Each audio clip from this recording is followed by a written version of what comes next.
दोस्तों आज मैं आपको पाकिस्तान टेलीविज़न इंडस्ट्री और पाकिस्तान ड्रामा इंडस्ट्री के चंद ऐसे माजी के मशहूर मरूफ चाइल्ड आर्टिस्ट की पिक्चर्स दिखाने जा रहा हूं जिन्हें देखकर आप खो जाएंगे माजी के लम्हात में और आपको याद आएंगे पाकिस्तान टेलीविज़न के सुपरहिट ड्रामा। चले बढ़ते हैं बिना वक्त गवाए वीडियोस की तरफ।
मक्का मुअज़्ज़मा के शुमाल में तकरीबन 480 किलोमीटर के फासले पर है।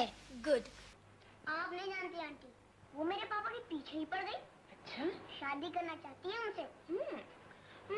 अच्छी लड़की है तो क्या हर्ज है, करा दो ना अपने पापा की शादी। नहीं आंटी नहीं, मैंने उनके लिए कुछ और ही सोच रखा है।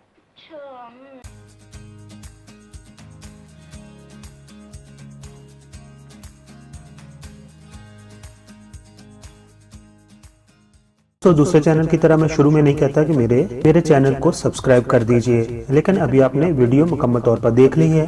अगर पसंद आई हो तो मेरे चैनल को आप प्लीज़ सब्सक्राइब कर दें। आप तमाम दोस्तों का बहुत बहुत शुक्रिया।